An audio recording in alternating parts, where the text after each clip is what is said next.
Hello, hello, hello. How is everyone today? Thank you so much for joining us. This is part of the MTMV SAAM celebration and observance. As you may or may not know, April is Sexual Assault Awareness Month. And so we have been doing a lot of different virtual events and resources throughout the month. Excellent. We are today by the incredibly talented and eloquent Juliana Roth. She is joining us from the University series. We are working on getting connected. Excellent. Hello, hello. Hi. I see the Hi. There we go.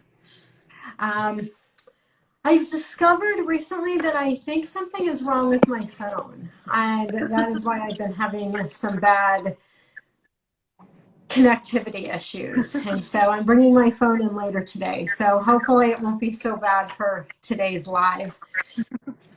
Well, I can see you fine, so. Excellent. Hopefully it will continue. Thank you everyone for joining. I am Lauren with Me Too Many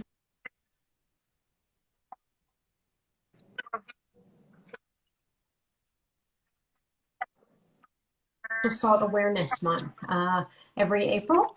And we are joined today by Juliana Roth from the University, a web series. And then also Kelly, thank you so much for providing access. I'm so glad to be here today and talking about community as justice.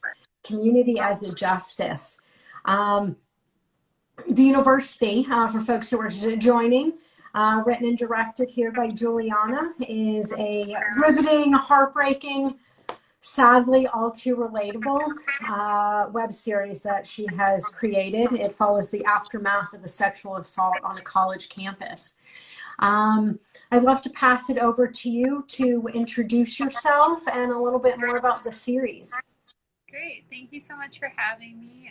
As you said, my name is Juliana Roth, and I am a writer and a storyteller, and I work in film as well as fiction and creative writing. So I wrote this series, gosh, now like 2014, and I started it as a feature film, and then I sort of translated it into the web series format, and I wrote it to sort of understand what happens at universities, the things that I'd experienced or things that friends of mine had experienced. And certainly I had noticed at the time that the mishandling of Title IX complaints was just rampant across university campuses. So I really wrote it to understand what was going on and where the failures were happening. And now having it out in the world has been really connective because I've found a lot of audiences who have the same questions. And, you know, in those, now it's been 7 years of time, there's been so many wonderful organizing efforts like this community you've built and so many of the other places we've gone. There's been so much organizing around this issue that it makes me feel really excited that we have the web series to share.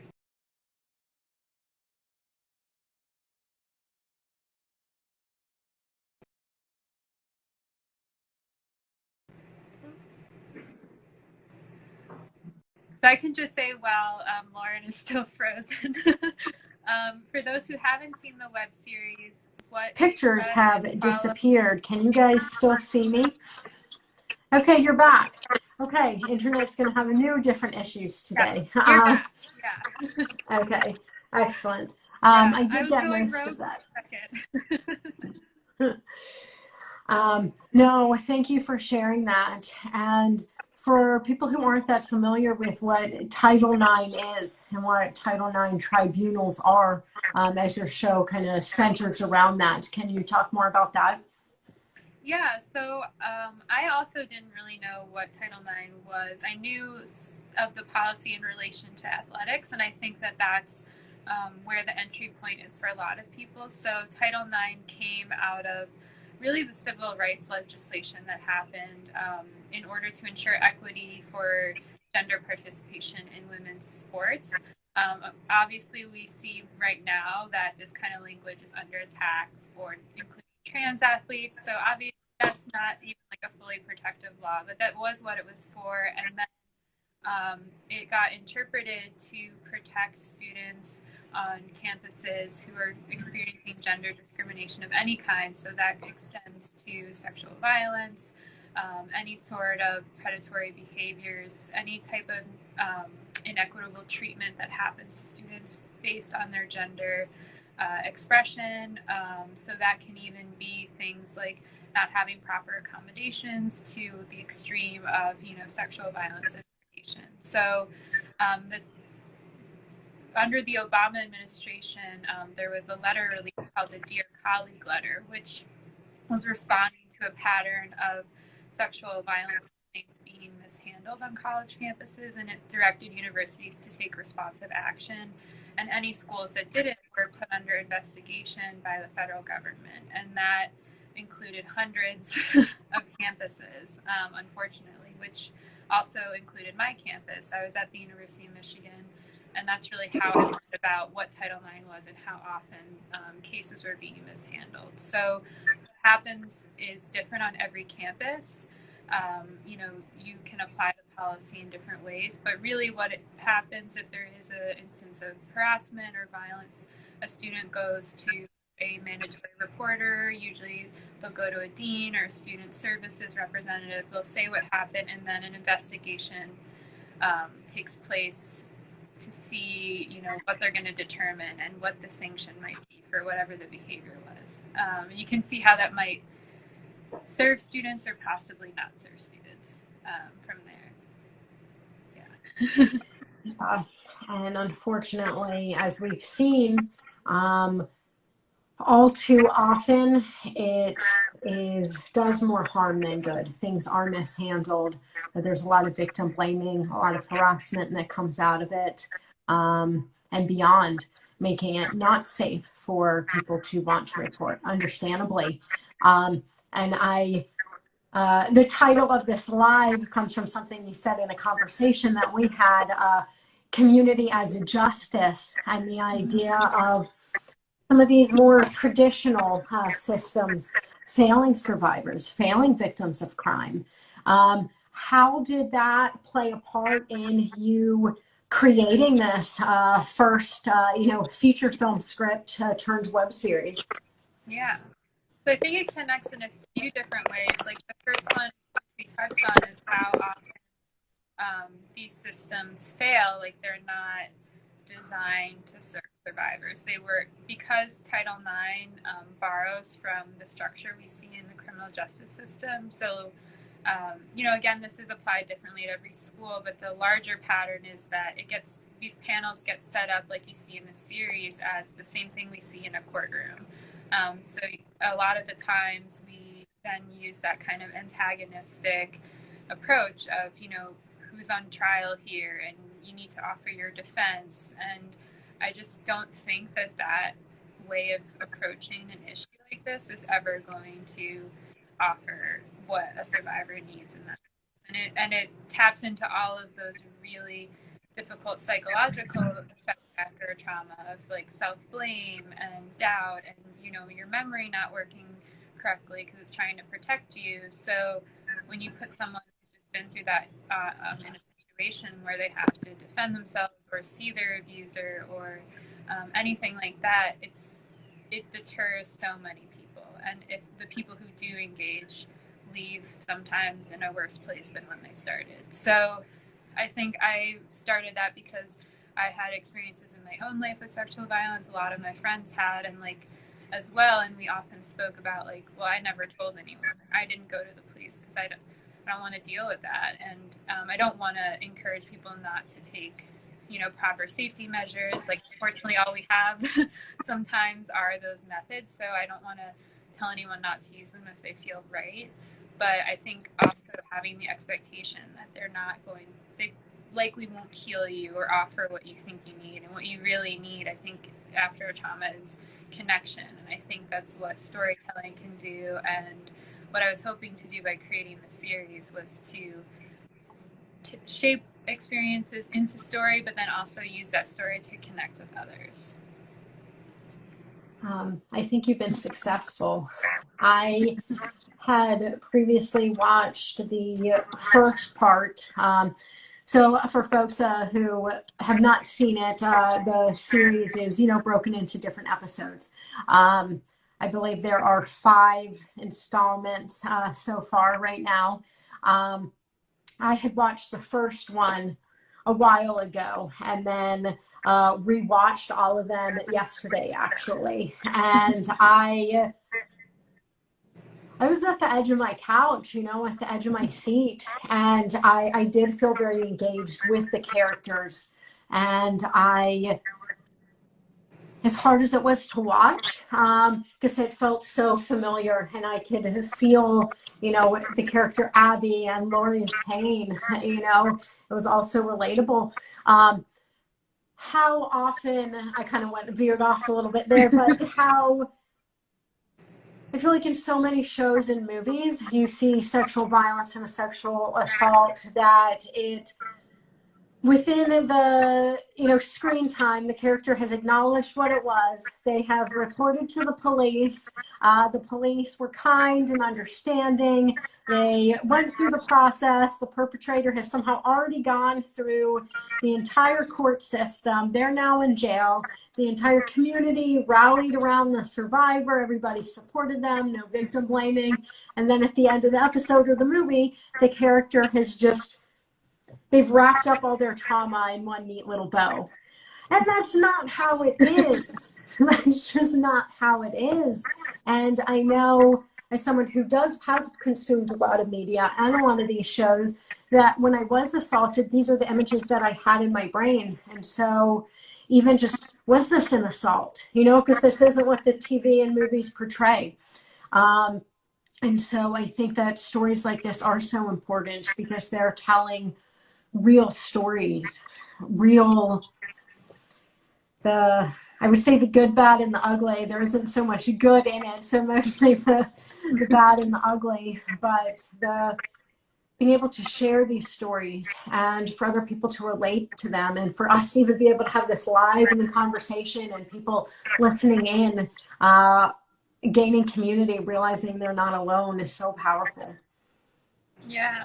And I love that you brought up how it's depicted typically on screen. I think rape is so often used as a plot device, as a way to give a woman a hardship, and sometimes it's just thrown in there, and it is super prevalent, so it's not unimaginable, but I noticed that so much. And then you said, it's the way that it gets showed is a very clean, healing narrative, and I just think that's really an unfair burden to place on a human being. I think any type of trauma you've been through, it's always a small part of you, no matter where you are, and that's okay to just sit with that. It doesn't mean it's going to always control your life, but it's just a constellation of things that you now have experienced. And that was one thing that I really wanted to do with the series, was I did not want to show the assault on the screen. I thought a lot about it, and I know that there are ways to do it properly and respectfully, but I just felt in my body, the idea of a camera watching that and how that gets consumed by media and who is the audience that really wants to see that type of thing on the screen. I was no. And I focused instead on showing the trauma of going through the process. So we didn't release the ending yet, but the ending has Abby giving her story, and that moment where she gets to look at there's a moment where she looks at the camera and says he knew what he was doing, and her being able to deliver that line felt so much more powerful to me than running a marathon, because you've now healed your, and that's there are people who that is their healing, and I don't mean to minimize that, but I just think that triumphant feeling isn't always how it is. Yeah. Absolutely. Well said. Very poignant.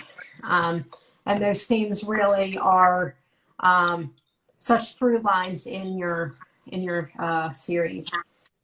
We've had a whole bunch of comments coming in. We're getting some love for Kelly for interpreting. Thank you so much. Yes, for being here. We have, yes, we need more realness in media portrayals. 100% that came in as you were talking. Yes, exactly. It's a throwaway plot line. They also make it so cut and dry and so much more, like sexual coercion, stuff like that. Thank you all for chiming in the comments. You know, community is justice. This is a community. Your thoughts and comments matter. Feel free to, you know, please keep adding them into the chat here as we go.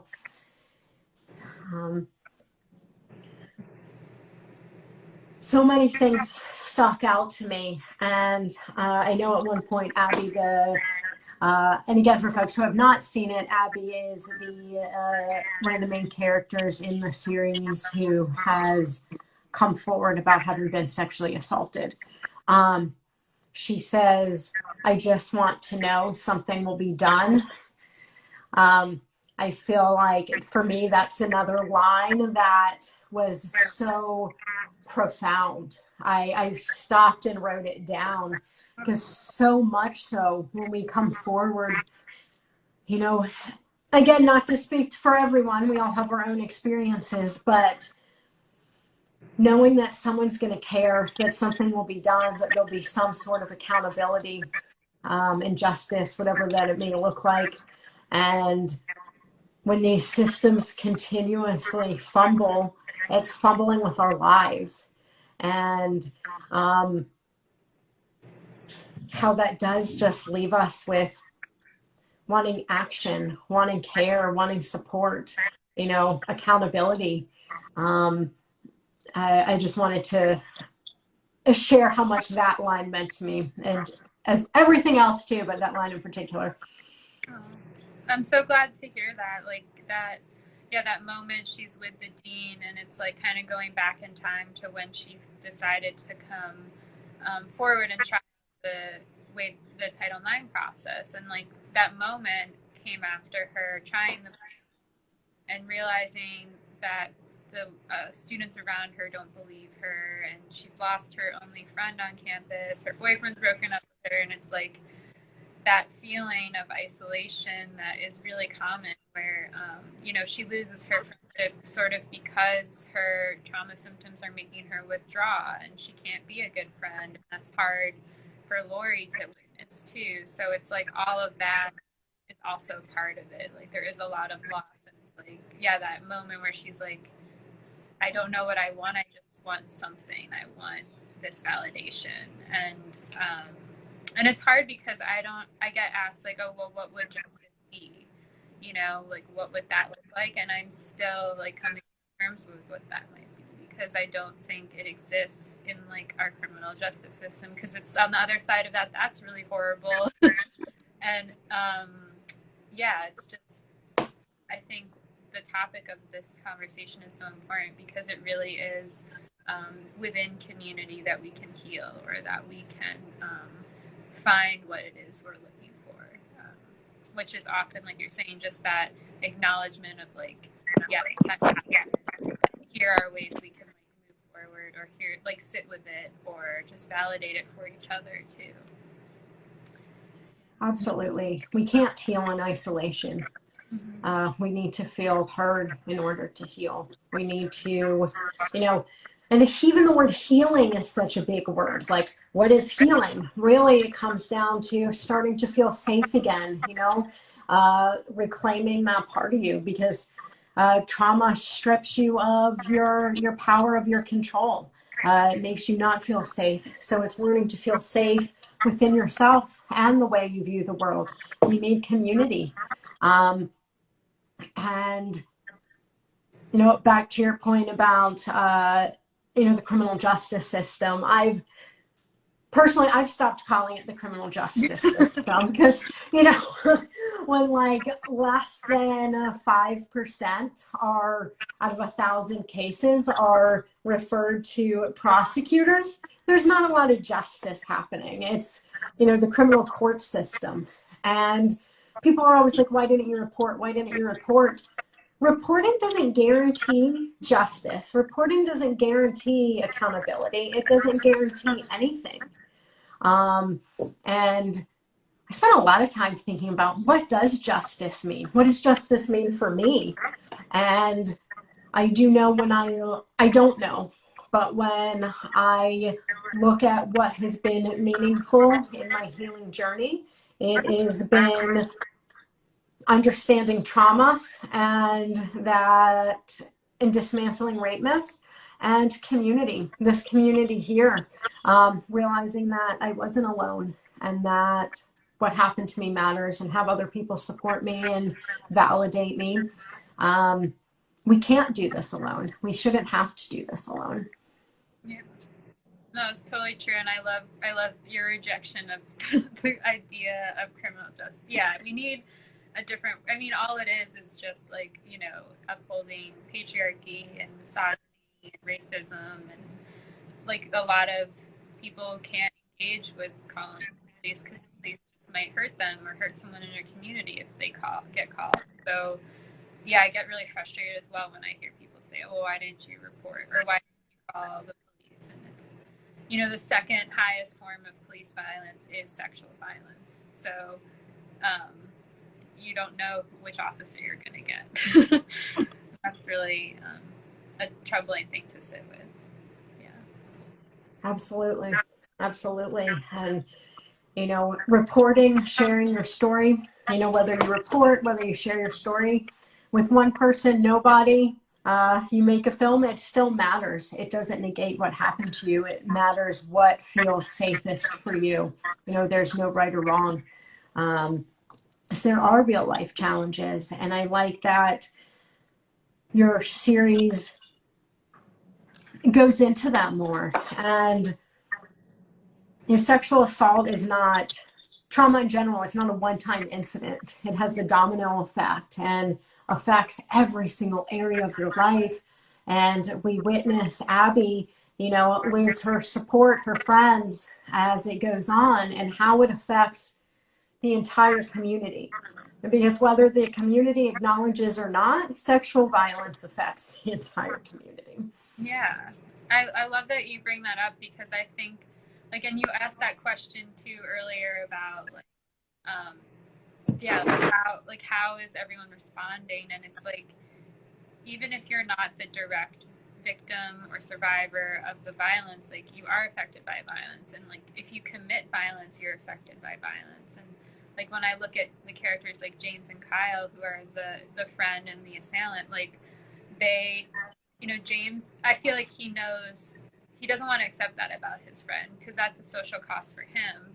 And then he's probably going to have to look at his own behaviors and behaviors of the people he's around. And, Kyle and his girlfriend, what's going to happen to that relationship if she realizes who this person really is or is capable of, what happens. So it's all very hard, the ways that we try to avoid taking responsibility or looking at ourselves in communities like that.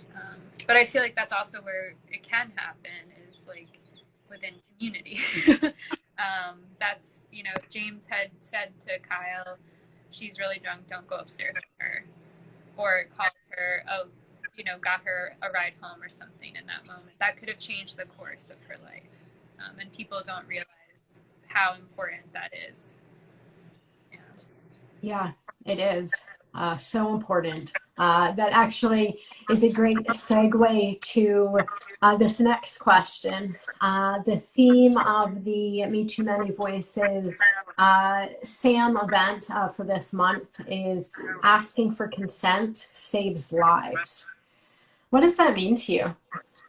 Yeah, I know we talked a little bit about this earlier, and I want to sort of reflect what I was saying then, but also add to it that, consent is just the fundamental way of being in the world. I really think that, if you're not asking for consent, you're missing out on having a good experience. I think we can also frame consent as a privilege of being able to be vulnerable with someone and to ask for what you want, or to say what you want. And you might get rejected and you have to accept that. Or you might have this amazing connection, and we were talking too, it's not just sexual relationships, it's also working relationships. I feel like you demonstrate that in the way you put together this event. You know, every step of the way you're like, oh, do you like this graphic, and how are you feeling? And like normalizing that, I think, is so important. Some people might think it's like I know for myself, when I ask those kinds of questions, sometimes I'm like, oh, am I asking too much, blah blah. But it's like, no, it's so important to make sure that you're having open communication, and asking is never going to lose you anything. Like, and I just think checking in is so important, and it's yeah, it's really a way to open up yourself to better relationships in all realms of life. But it's also just bare bones. You need to be asking for consent, and you need to see consent in smaller ways too. Like, can I have some of your watermelon you've left on the table? Like things like that, or just, you know, practicing that with young people, people in your lives. I think that's part of it too. It's a better way to exist in the world, I would say. I agree. Thank you for sharing that. We've had a couple of people chime in and ask the name of the film. For folks who are just joining, can you recap the name of the series and where we can find you and what's to come and all of that? Yeah, so we have the first 5 episodes up for free on the universitywebseries.com, and you can also follow our Instagram page here for updates. We have a pilot version of the series that includes an unseen ending, and we've been taking that around to nonprofits over the last few months and showing it to those audiences. So we're still deciding how and when to release the full version. And, you know, we'll definitely be putting updates up on the Instagram page, but for now you can watch those first 5 episodes for free, and we have a guidebook on the website as well to help you connect deeper with issues, and there's some prompts for artists. So we don't even have to be an artist, just anyone who might want to express themselves through creativity. We have an actress and a dancer and a singer-songwriter who contributed prompts for survivors to use, just as ways to like get back in their body and to maybe find a way to use their voice in a creative way. So those are also on the website, and yeah, I'll definitely keep everyone updated as we decide what to do with the pilot. Yeah. Please do. When should we expect the 6th installment? Yeah. 6th episode. I think sometime this spring. So that is a really important episode because it has Abby giving her story, as well as Kyle. So we kind of put those 2 characters up against each other to see how, you know, he's defending himself. You know, he has access to a lawyer, Abby doesn't, and then also what she decides to do at the end. Which, spoiler alert, she does decide to leave campus, and it's kind of a sad choice to have made that be the ending. But I thought it was really important to show that she recognizes, like, this space is not built for me, and I'm not going to be here. So, yeah. And I think there's power in that. And I think that's realistic. You know, again, it comes back to sure, do people go on and are able to cohabitate on the same campus with the people who abuse them? Yes. Is it ever going to be easy? I can't imagine it ever is. And the actuality is the amount of people who do leave or drop out or transfer or decide to step away from that institution is very high. And I think that it's taking your power back to say, you know what, this space no longer serves me. You know, I'm going to go seek out a safe that's maybe more supportive, that's more safe, that's more conducive to where I'm at and what I need and deserve for my future. Yeah, and I think there is, you know, dignity in both choices, like to stay and to find your own way there, or to leave and start somewhere new, or to find your own path, because yeah, it's very difficult. Bless you. Yeah, it's difficult to be. It's difficult to be in a country where that's the norm. But yeah, I think it's really, really important to know you have choices, and no matter how dark it gets or feel, to know that there's a choice to be made, and that there are people like this who are here and understand. And even if we can't necessarily intervene in the ways we might want to, there is another place to go beyond the painful moment. Yeah. I think a lot about the idea that the opposite of trauma is choice. And they may not be the best choices. They may not be the best options in the moment, but there are choices. And I think even just remembering that is, there's just something very soothing and affirming about that. Yeah. Yeah. And I think creating is part of that too. Like when it feels like there isn't a way forward, like maybe that's the time to take out your notebook, even if it's just to yourself, like, and write something down, or whatever it is. If you're a runner, or a creative in another way, like just doing that thing that opens you up inside, because I know a lot of people might not see that in the outside world right away. Yeah.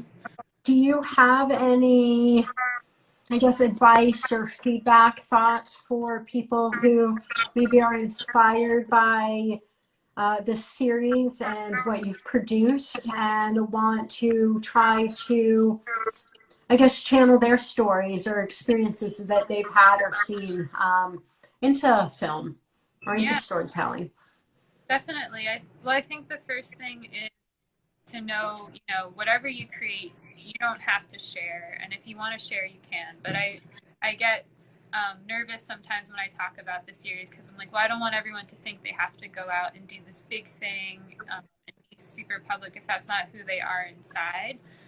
But if they are someone who is an artist or wants to create film or do something like that, I think my first piece of advice would be to be careful of whose appetite you're writing for, because I think there are definitely, like we were talking about earlier, there is a hunger for certain types of trauma narrative and certain ways to see women on screen, or trans people on screen, or people of color on screen. And if you fall into one of those identities, you have to make sure your producers and everyone across the board is on the same page as you, because there are people who might be interested in your project for the wrong reasons, or want to distort your narrative into something that they want to see, and might not be for the best reasons they want to see it. So I just think being very careful that your vision, and you'll stick by your vision, and you're not gonna let somebody distort that. I think it's really hard once because